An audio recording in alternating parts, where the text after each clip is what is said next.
Hype TV people! We are currently in the student quarter, so we're doing a quick HMO conversion.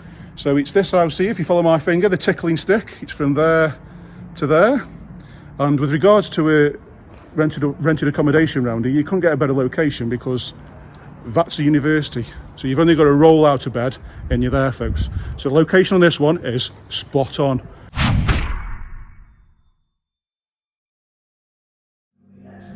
So what we've actually done on this one is we've actually numbered certain things that we wanted to be done. So there's a little bit of wood. There we go. So we've nominated this room as the skip room because, as you can see from outside, we're going to struggle with regards to getting skips. So that was bedroom one. So this is the living room. So scan around. So as you can see, we're stripping all the wallpaper at the minute. Moving some stuff about. So what we're going to be doing is taking out the skylight here and putting a tiled roof on there. So that's better for thermally, so it'll upgrade the EPC a little bit. It's also stopped problems because that's just a single glazed panel, so not really the best. We're also going to be removing this nib to make an open plan kitchen diner to make it a nice big space. So we're also going to be running some 110 pipes there because we're going all on swing with this bad boy. Oh, love it. So this is the kitchen. Again, the wall behind me or above me, this is this one here. That's coming out. So, boiler stain. You can see we just stripped this all out. This is ready, almost ready now. This one is. It's almost ripped out to the point where we can start coming in and making it look pretty. So we've also got on this bit. This was the previous shower room. Oh, let me have a look. So this is where John doesn't work in a confined space. So if you can follow this where my tickling stick is here, the finger, the wiggling finger. You can follow that down there, up and down. So that's where the original stud work is. So this was a communal shower, and as you can see, there is the pipe work for it.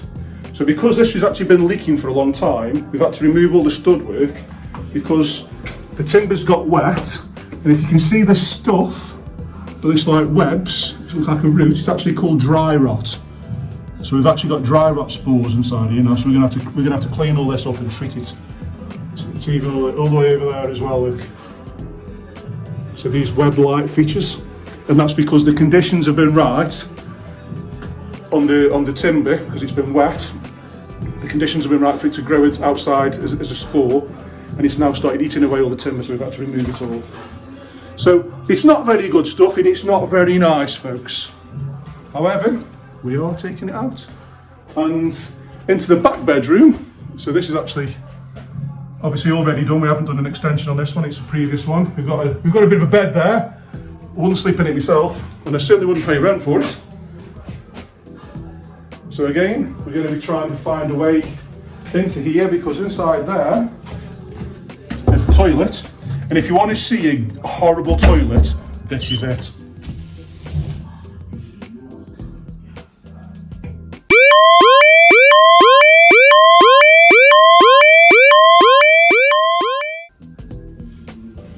Beautiful, wonderful. Whew. Feel alive now. That'll cure COVID, I tell you, folks. So, upstairs, so there's 2 bedrooms up here, so this is going to be a 4-bedroom. So we'll go to the front bedroom first. There we go. So as you can see, we've been stripping most of the paper off. So there we go. So we'll be making an ensuite there and utilising that space above the stairs. And then into the rear bedroom. Dun, dun, dun. So again, still some wallpaper to come off. We've taken all the polystyrene tiles off, they were a fire hazard. So just over here, we'll be making an ensuite.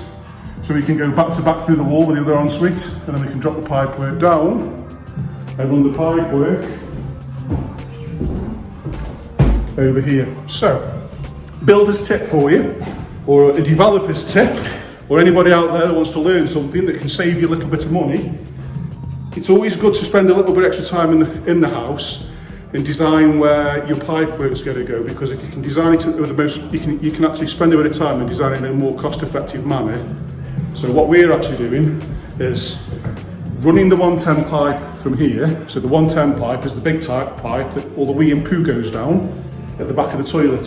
So we've got the pipe, the toilet's going to go there. We've got a toilet the other side of this wall for the front ensuite, which is that bedroom there. So we've got 2 en-suites here. So what we'll actually do is drop the pipe work down just underneath the ceiling. We'll put a full ceiling in underneath this, and then what we're going to do is run it all the way over to here.